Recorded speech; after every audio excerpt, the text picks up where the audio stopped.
A very good morning all of you. Welcome again. Class 10th RBSE subject Social Studies, chapter number 4th of the History of the World. We started the chapter that is History of the World and topic also Unification of the Germany. हमने topic start कर दिया था, unification of Germany देख लिया था, means चल रहा है वो अभी. And today we have to start from the challenges before Bismarck. Bismarck के बारे में हमने देख लिया था कि क्या था, बिस्मार्क कौन थे, कैसे थे, शक्ति ही शासन है, उनके लिए ये था. मैकियावेली जो एक थिंकर रह चुके हैं, फिलोसोफर रह चुके हैं, उनका यही मानना था कि क्या होना चाहिए, शक्ति, यानी कि आपके पास पावर है तो आपके पास में क्या है, गवर्नमेंट पूरी आपकी रहेगी, यानी कि पूरा जो रूल है, सॉवरेनिटी है, वो पूरी आपकी चलेगी. एक उन्होंने ये भी स्लोगन दिया था, बीइंग आइडियलिस्टिक मीन्स अनरियलिस्टिक. अगर आप सिद्धांतों पे चलोगे, प्रिंसिपल्स को फॉलो करोगे तो कभी भी आप लाइफ में कुछ नहीं कर पाओगे. स्पेशली पॉलिटिक्स वाले मैटर में उन्होंने कहा था. नाउ अब हमें देखना है challenges before Bismarck. Auto von Bismarck ने क्या कहा था, उनके चैलेंजेस देखने हैं. Army reforms. सबसे पहले तो देखो, आपको मैं बता दूं, ये जब आए थे कंट्री में, ये है ओटो वन बिस्मार्क. कल भी एक पिक्चर मैंने आपको दिखाया था उनका, प्रॉपर यूनिफॉर्म में था. इनके सारे पिक्चर्स यूनिफॉर्म में ही मिलते हैं. इसका मतलब ये ऑन ड्यूटी ही रहते थे. जैसे हमारे सरदार वल्लभ भाई पटेल, हमें आपने पढ़ा भी 8th और 9th में, उनका रोल वैसे ही बिस्मार्क का रहा है. तो बिस्मार्क जो है, उनके सामने जो चैलेंजेस थे उसके बारे में हम बात कर रहे हैं. सोशली भी थे, पॉलिटिकली भी चैलेंजेस थे. सोशली के बारे में अगर बात करो तो सोशलिज्म वाले उनको पसंद नहीं करते थे. और पॉलिटिकल की बात करो तो पॉलिटिक्स में कौन था, पार्लियामेंट बनाई हुई थी, ठीक है ना, पार्लियामेंट थी, फ्रैंकफर्ट पार्लियामेंट जो बनाई हुई थी, वैसी एक पार्लियामेंट थी जो उनको पसंद नहीं करती थी. बिकॉज ऑफ वो क्या करते थे, देखो दोनों ही लोग जो हैं इनको लाइक नहीं कर रहे, उन दोनों के पीछे अपने अपने रीज़न हैं. पार्लियामेंट इसलिए लाइक नहीं करती थी बिकॉज ऑफ उस टाइम में पार्लियामेंट्री आ गया, यानी कि किंग जो है वो सिर्फ नाम का है, मेन काम जो करेगा वो कौन करेगी, पार्लियामेंट करेगी.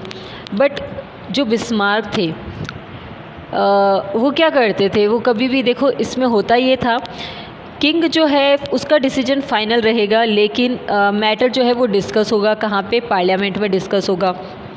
बिस्मार्क ने करके भी देखा.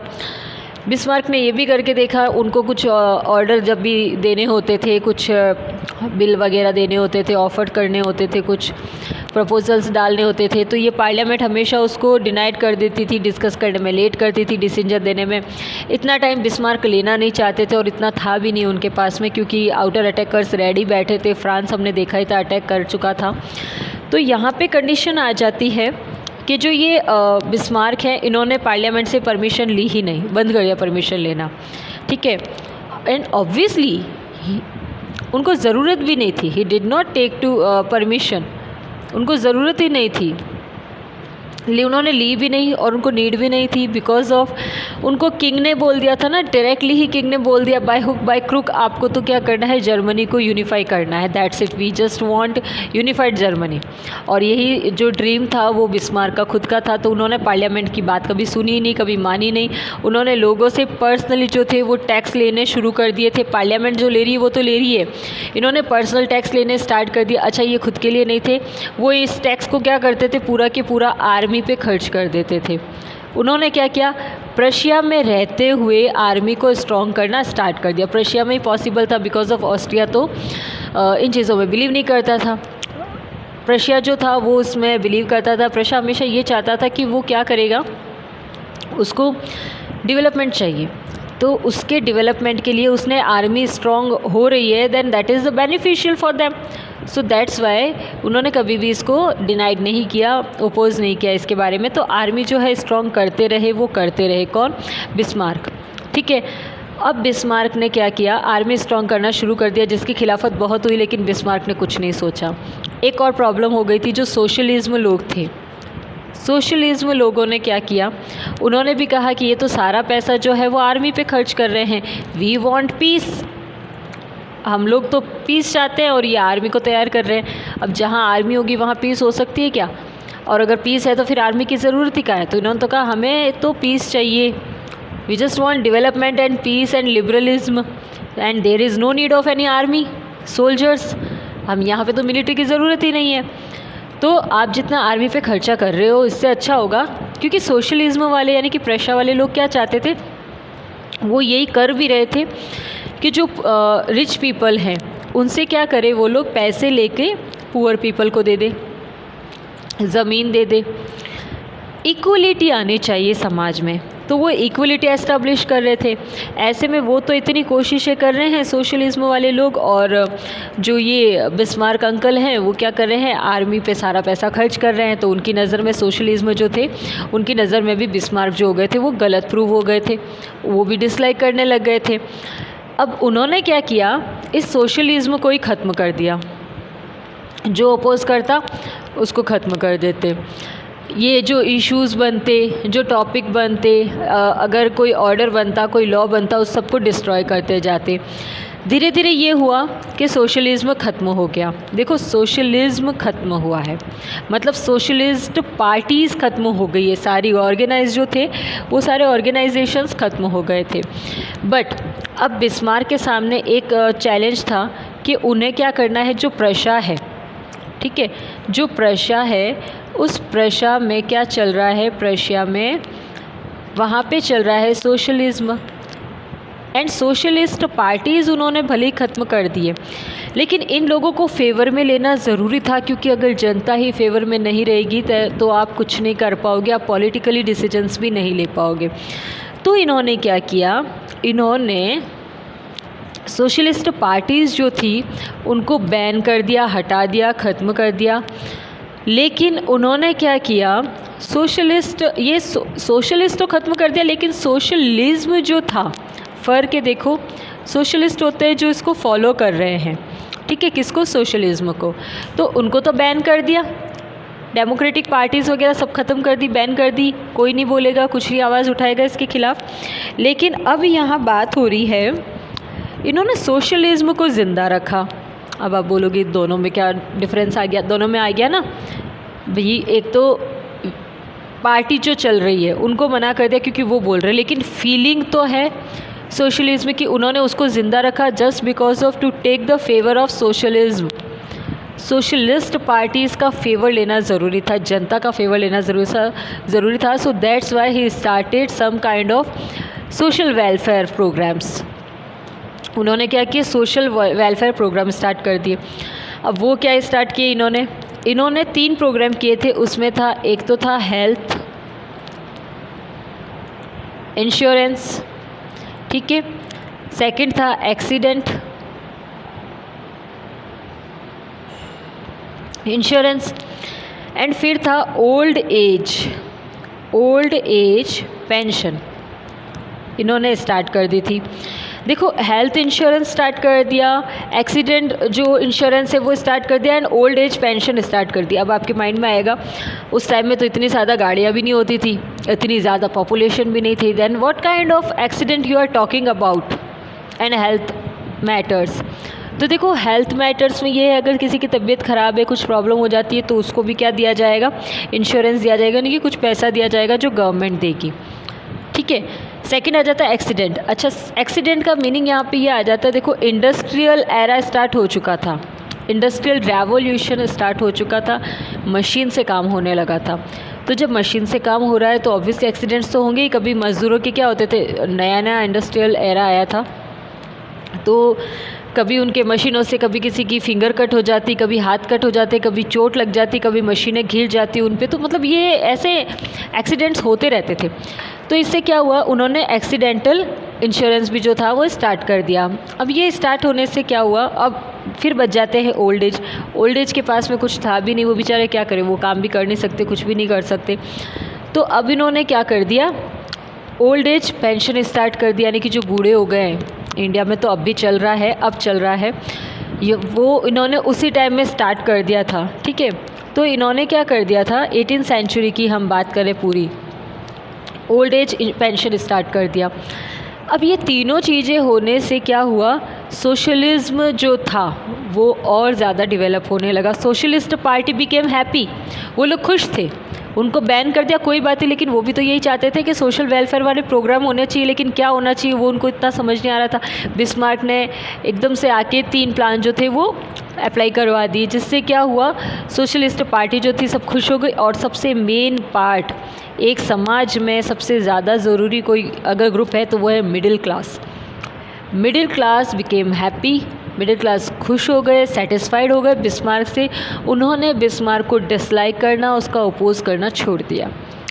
अब बिस्मार्क के लिए जो था चैलेंजेस कम हो गए हैं, ठीक है, उनके फेवर में आ चुके हैं। सोशलिज्म में प्रशा को लगने लग गया कि प्रशा की जो पब्लिक थी उसको, okay this person is good and it's he is going to do something welfare programmes also and he is favourable in the socialism progress. ये प्रोग्रेस कर रहा है, ये डेवलपमेंट करेगा हमारा, अच्छा ये कुछ ना कुछ अच्छा कर रहा है। एंड ऑब्वियसली वो लिबरलिज्म को फॉलो करते थे, वो लोग यही तो चाहते थे, कुछ न्यू आइडियाज़, न्यू टेक्नोलॉजी या कुछ ऐसा न्यू आइडियोलॉजी आ जाए जिससे डेवलपमेंट हो। और बिस्मार्क के ऐसा करने से डेवलपमेंट ही हो रहा था, तो सारे पब्लिक खुश थी, पुअर पीपल भी खुश थे, ओल्ड पर्सन्स भी खुश थे, यूथ भी खुश थी, हेल्थ इंश्योरेंस मिल रहा है। और जो मिडिल क्लास थे, जो एक्सीडेंटल केसेस वगैरह वाले मैटर थे, तो वो भी एक पार्ट था जो खुश हो गया। तो प्रशा जो है पूरी तरह से फेवरेबल हो गया है किसके, बिस्मार्क के। अब मैटर आ जाता है, अब फेवर में करना है किसको, ऑस्ट्रिया को। क्योंकि देखो अगर 39 स्टेट्स 300 तो मिल गए थे, 300 मिलके तो एक हो चुके थे, लेकिन 300 मिलके एक बन के क्या हुआ, 39 स्टेट्स में कन्वर्ट हो गए। अब अगर ये 39 जो है इनको भी जोड़ दिया जाए तो ये जुड़ के क्या हुए, 2 स्टेट बन गए, ऑस्ट्रिया एंड प्रशा। कैसे बने देखो, यहाँ पे बिस्मार्क के बारे में हमने बात कर लिया। अब बिस्मार्क का एक चैलेंज और था, हम वो देखेंगे पहले। बिस्मार्क ने पॉलिटिकली तो कभी परवाह की ही नहीं, पार्लियामेंट नहीं है फेवर में, कोई बात नहीं, चाहिए भी नहीं उसका फेवर, मिलिट्री है अपने पास में, ठीक है। अब बात कर रहे हैं, बिस्मार्क के सामने एक और इशू था, एक और ग्रुप था, दैट वाज लिबरलिज्म। लिबरलिज्म वाले भी खिलाफ थे। लिबरलिज्म मतलब वो लोग थे जो समाज में इक्वलिटी लाना चाहते थे। मिडिल क्लास से भी अगर हम हट के बात करें तो वो इक्वलिटी लाना चाहते थे, ठीक है। और क्या चाहते थे वो लोग, और वो लोग ये चाहते थे कि चारों तरफ जो है वो क्या हो जाए, लोग एक ही चीज़ को फॉलो करें। वो एक चीज़ क्या थी, अब लिबरलिज्म का चैलेंज जो उनके सामने था, उनका दिल जीतने के लिए क्या किया बिस्मार्क ने। एक्चुअली लिबरलिज्म जो थे उस टाइम में, आपको पता है चर्च होते थे, आज भी होते हैं हालांकि, चर्च में 2 टाइप्स होते हैं, कैथोलिक एंड प्रोटेस्ट। तो अब जो कैथोलिक चर्च थे, ठीक है, अब वो लोग क्या कहते थे, वो लोग पोप में बिलीव करते थे। किस में बिलीव करते थे, पोप में बिलीव करते थे। लिबरलिज्म चाहते थे प्रोटेस्ट, यानी कि जो है गॉड ही सब कुछ है, चर्च और बाइबिल बस 2 चीज़ें इनफ है, जिसमें भी बाइबिल को वो प्रायोरिटी देते थे। तो यहाँ बात हो रही है कि अगर चर्च के बारे में आप बात करो तो यहाँ कैथोलिक के अगेंस्ट थे कौन, लिबरलिज्म इनके फेवर में नहीं थे, पसंद नहीं करते थे। तो ऑब्वियसली वही बात हो गई है। बिस्मार्क ने क्या किया, बिस्मार्क ने चर्च की सारी ताकतों को पहले तो कम कर दिया, फिर उन्होंने क्या किया, स्पेशली कैथोलिक चर्च जो थे उनको और पोप वगैरह को तो लिमिट में कर दिया, कैथोलिक चर्च की सारी ताकतों को ख़त्म कर दिया, जिससे लिबरलिज्म जो थे वो बड़े खुश हो गए। अब यही चाहिए था, और उन्होंने सब जगह ये चीज़ फॉलो करवानी शुरू कर दी कि जो ये पोप हैं ये ज़्यादा नहीं माने जाएंगे, इनकी जो इतनी पावर है वो इतनी बाहर तक नहीं चलेगी, लोगों पे ये प्रेशराइज़ नहीं करेंगे, रिलीजियस के मैटर में किसी को फोर्स नहीं करेंगे। देखो जैसे हिंदू रिलीजन में भी होता है, इसको ऐसे समझो, हिंदू रिलीजन में भी होता है, बहुत सारे भगवान जी होते हैं, ठीक है ना। कोई राम को मानता है तो कोई श्री कृष्णा को मानता है, आप उसको फोर्स नहीं कर पाओगे।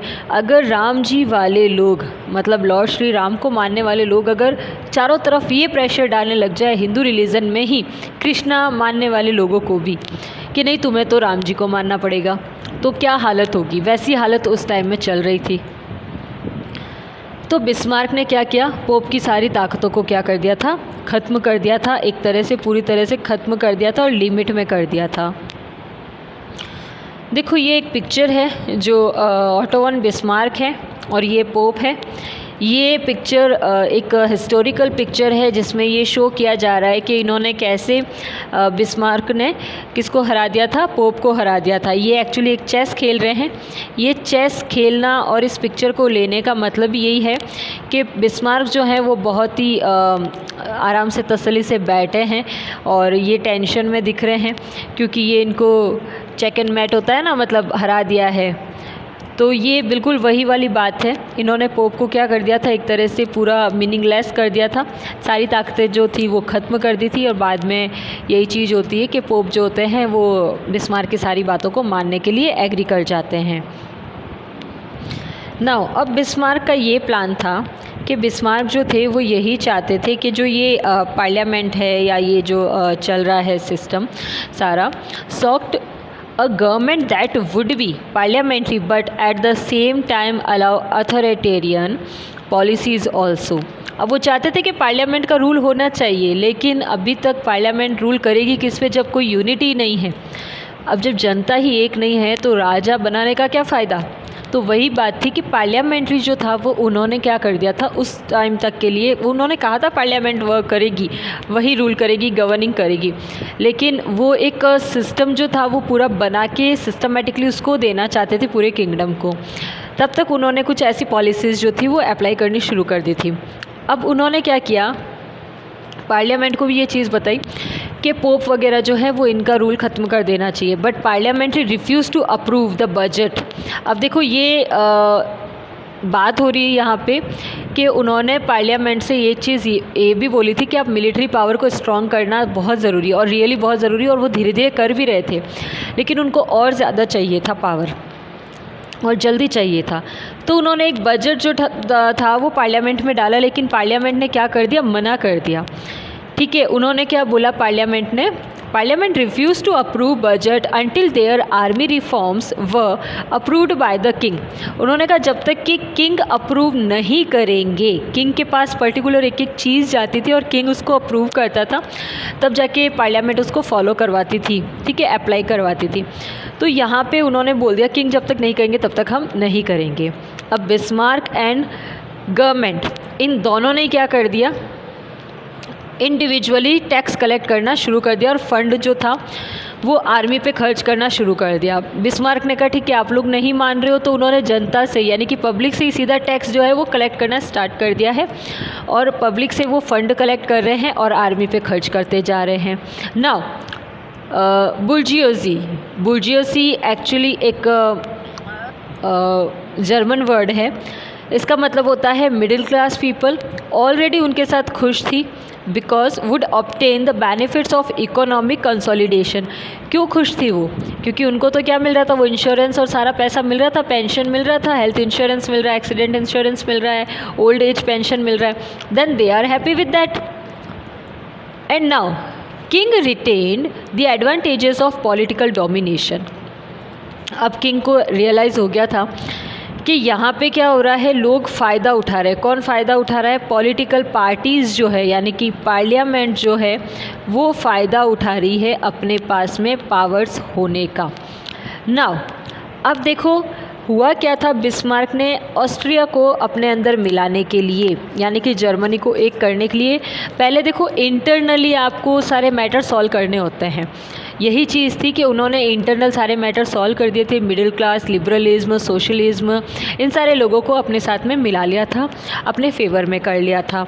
नाउ प्रशियन जो थे, प्रशियन के सराउंडिंग स्टेट्स थे, उन्होंने कहा वो भी हम क्या करते हैं, जैसे आप देखो अगर हम जर्मनी की बात करें तो जर्मनी के यहाँ पे ये आ जाता है पूरा प्रशिया, ठीक है, और ये आ जाता है ऑस्ट्रिया। तो यहाँ जो सब कॉन्टिनेंट्स थे, मतलब कुछ छोटी छोटी जो कंट्रीज़ थी, वो चाहते थे उनके फेवर में आ जाए, क्योंकि इसके नीचे की अगर आप बात करोगे तो यहाँ फ्रांस आ जाएगा, ठीक है। तो वो ये चाहते थे कि यहाँ पे क्या होना चाहिए, और इसके नीचे आ जाता है स्पेन। याद रखना, स्पेन, फ्रांस के नीचे है स्पेन।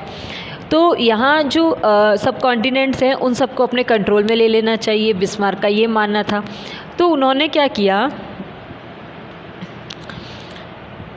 वो ये चाहते थे कि जो प्रशियन के सराउंडिंग स्टेट्स हैं उनको हम जर्मनी में मिला लें और ऑस्ट्रिया को भी मिला लें, और मजबूर कर दें कि जो ये प्रशिया है, इस प्रशिया का राज ही चलेगा। वो यही चाहते थे कि इन दोनों को एक कर लिया जाए, लेकिन राज कौन करेगा, प्रशिया करेगा, ठीक है।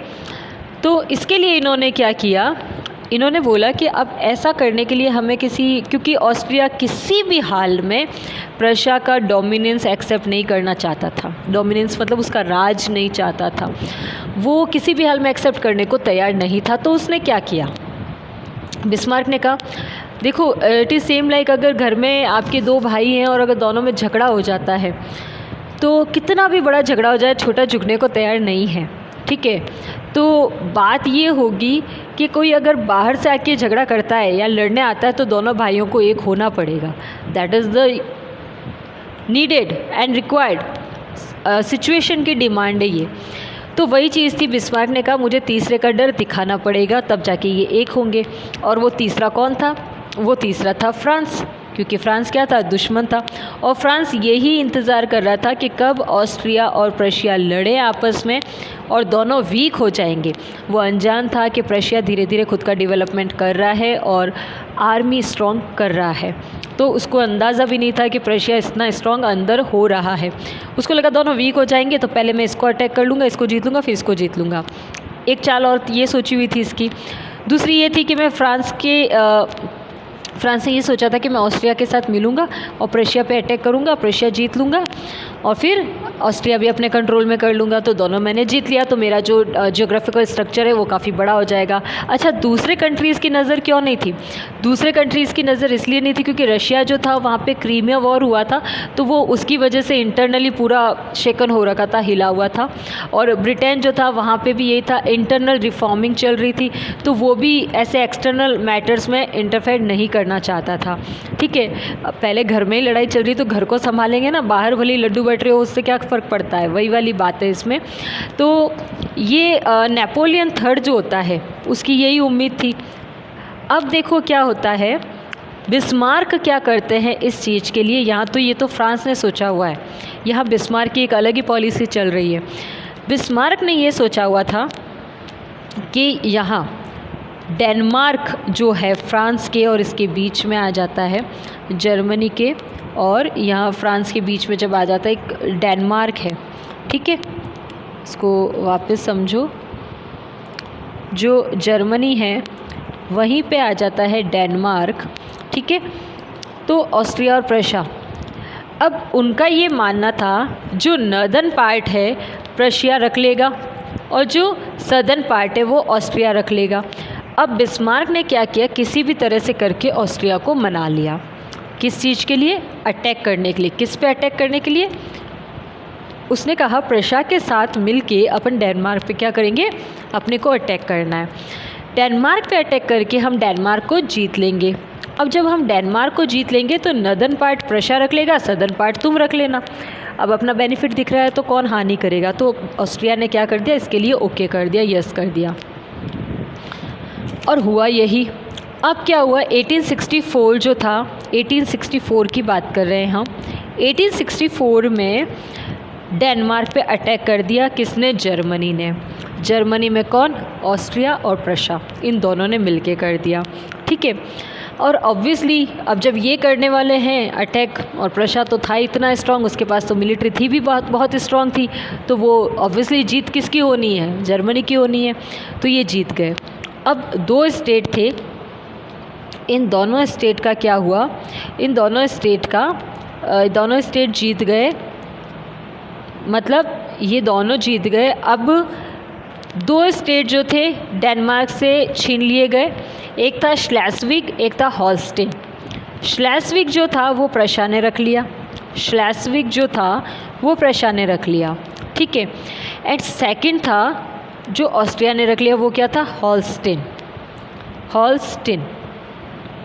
अब प्रशा जो था वो क्या था, बिकेम वेरी पावरफुल। प्रशा जो था वो पावरफुल बन गया था, एक तो ज्योग्राफिकली पावरफुल बन गया है, श्लेस्विग हाथ आ गया है उसके। सेकंड, मिलिट्री वो पावर पहले ही स्ट्रॉन्ग कर चुका था, इंडस्ट्रियल डेवलपमेंट कर चुका था, पार्लियामेंट वहाँ पे बन चुकी थी, ऑस्ट्रिया में अभी तक नहीं बनी थी। ऑस्ट्रिया में जो बनी भी थी वो भी वीक थी, इतना काम नहीं कर पा रही थी क्योंकि पता ही नहीं था क्या करना है। नाउ अब प्रशिया ने क्या किया, देखो प्रशिया जब स्ट्रॉन्ग था ही, प्रशिया को समझाया गया ऑस्ट्रिया को, भाई तुम मिल जाओ, लेकिन ऑस्ट्रिया तो किसी भी हाल में मिलने को तैयार ही नहीं था। वही बात है, ज़िद पे अड़ा हुआ था, नहीं मेरे को तो नहीं करना है। तो अब क्या करता है, प्रशिया अटैक कर देता है ऑस्ट्रिया पे, ठीक है, और ऑस्ट्रिया को डिफीट कर देता है, 7 वीक के अंदर अंदर हरा देता है।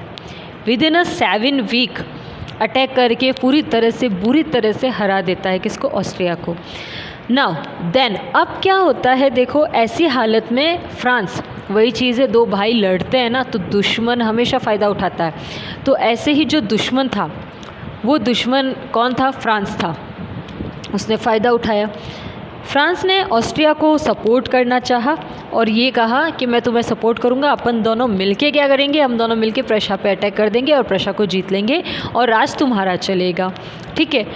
अब ऐसे सोच ही रहा था तो बिस्मार्क अंकल चुप तो बैठेंगे नहीं। इधर बिस्मार्क अंकल की अपनी ही स्ट्रैटेजी जो थी वो चल रही थी, अलग प्लानिंग चल रही थी।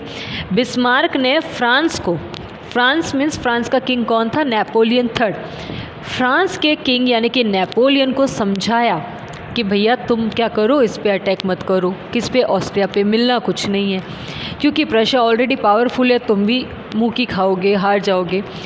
इससे अच्छा तुम ये करो, तुम हमारा सपोर्ट करो, ठीक है। तुम अगर हमारा सपोर्ट करोगे तो तुम्हें ऑस्ट्रिया क्या, हम प्रशा का भी कुछ पार्ट दे देंगे। देखो this is the politics, everything fair in war, दुश्मनी में, युद्ध में, लड़ाई में सब जायज़ है। तो वही बात थी, बिस्मार्क ने कह दिया, फ्रांस को यही चाहिए था, फ्रांस को तो बस भाई that is one thing, like अगर एक बैगर है उसको रोटी चाहिए तो वो ब्रेड उसका टुकड़ा या रोटी का टुकड़ा उसे कहीं से भी मिल रहा हो, उसको तो लेने से मतलब है। तो वही चीज़ है, नेपोलियन थर्ड ने बेवकूफ़ी की और उसने हाँ कर दी, किसको, बिस्मार्क को। अब हुआ ये कि जब प्रशा ने ऑस्ट्रिया को हराया और वापस अटैक किया और जीतने की कोशिश की तो ऑब्वियसली ऑस्ट्रिया पहले ही हार चुका था, अब उसकी हालत और ज़्यादा ख़राब थी। अब तो उसको वो कहते हैं ना, झक मार कर भी उसको क्या करना था, प्रशा के अंडर में आना पड़ा।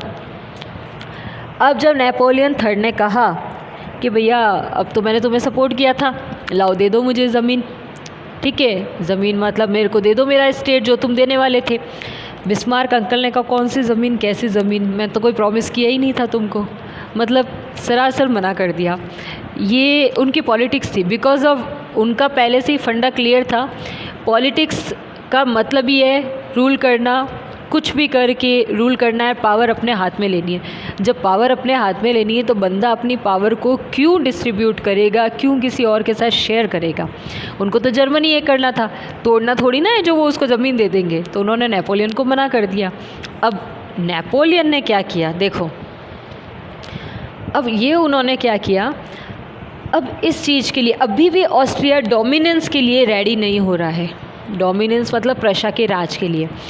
तो उसको और ज़्यादा समझाने के लिए अब प्रशा ने क्या किया, यानी कि बिस्मार्क ने क्या किया, फ्रांस के, ध्यान रखना जो ये देखो यहाँ है जर्मनी, ये डेनमार्क हम ले चुके थे, मतलब वो ले चुके थे, यहाँ आ जाता है फ्रांस, ठीक है, और यहाँ आ जाता है स्पेन। स्पेन में क्या हुआ था, स्पेनिश रेवोल्यूशन हुआ था जिसकी वजह से वहाँ पे एक डिक्टेटरशिप का रूल चल रहा था। इतना डिटेल में नहीं है आपके, इतना ही है, वहाँ पे एक डिक्टेटरशिप का रूल चल रहा था, डिक्टेटर का, उसको क्या किया कर दिया था, हटा दिया था, ठीक है।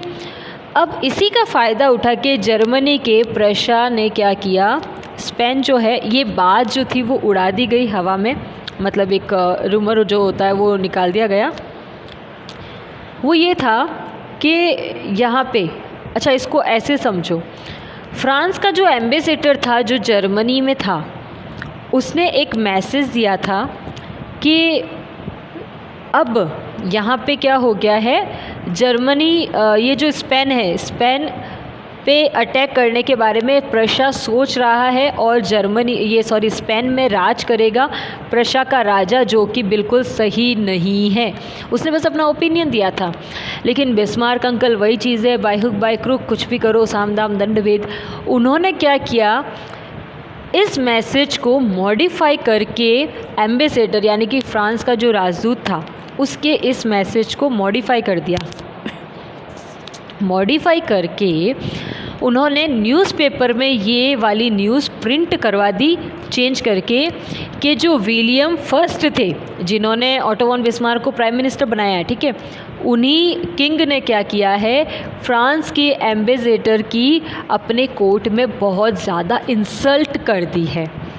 ठीक है, ध्यान रखना, I am repeating this. France के एम्बेसडर की विलियम फर्स्ट, जिन्होंने प्राइम मिनिस्टर बनाया था ओटो वॉन बिस्मार्क को, जो किंग थे किसके, जर्मनी के, प्रशा के, उन्होंने क्या किया है, फ्रांस के एम्बेसडर की अपने भरे कोर्ट में बहुत ज़्यादा इंसल्ट कर दी है। देखो, फ्रांस वैसे भी खुन्नस तो खाया हुआ था, फ्रांस को तो था ही, क्योंकि जर्मनी ने, बिस्मार्क ने ज़मीन देने से मना कर दिया, पहले प्रॉमिस किया था, धोखा कर दिया, तो फ्रांस को तो था ही गुस्सा। और बिस्मार्क यही चाहते थे कुछ भी करके फ्रांस अटैक करे, है ना। तो ये वो खुद अटैक नहीं कर रहे थे, वो चाहते तो कर सकते थे लेकिन उन्होंने नहीं किया। वो चाहते थे कि वो खुद अटैक करे, फ्रांस अटैक करे किस पे, जर्मनी पे। और अब बिस्मार्क ने यही चीज़ किया। अब फ्रांस ने वही गलती कर दी। क्या गलती कर दी, फ्रांस ने प्रशा पे अटैक कर दिया। अब 1871 की बात करें, 1871 में क्या हुआ, अब उन्होंने क्या कर दिया, फ्रांस ने प्रशा पे अटैक कर दिया। अब प्रशा तो पहले से ही तैयार बैठा था, भाई आप अगर किसी को कह रहे हो आज मुझसे लड़ ले, तो ऐसे तो बोलोगे नहीं, है ना। तो तब बोलोगे जब आपके पास प्रिपरेशन हो रखी है, कुछ है आपके पास, तब जाके आप चैलेंज कर रहे हो सामने वाले को।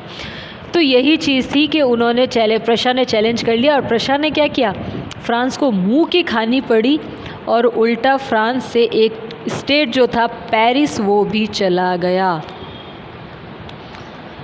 अब देखो, यहाँ पे एक चीज़ और आ जाती है कि जब फ्रांस ने जर्मनी पे अटैक किया था तो प्रशा को समझ आ गया था, ऑस्ट्रिया को समझ आ गया था कि प्रशा झुकने वाला है नहीं, और अब प्रशा धीरे धीरे पावरफुल हो गया है और मैं उसके आगे नहीं टिक पाऊँगा। पार्लियामेंट्री सिस्टम भी मेरा अच्छा नहीं है। मिलिट्री के बारे में तो कभी उन्होंने सोचा ही नहीं, वो तो अपने सिर्फ इसी में ही चलते थे, एग्रीकल्चर में चल रहे थे, इंडस्ट्रियल डेवलपमेंट भी हुआ नहीं है, तो एक तरह से पूरा ही पिछड़े हुए थे, बैकवर्ड हो रखे थे। तो उन्होंने क्या किया, यूनिफाई करना स्टार्ट कर दिया खुद को। उनको समझ आ गया था कि अब हमें एक हो जाना चाहिए।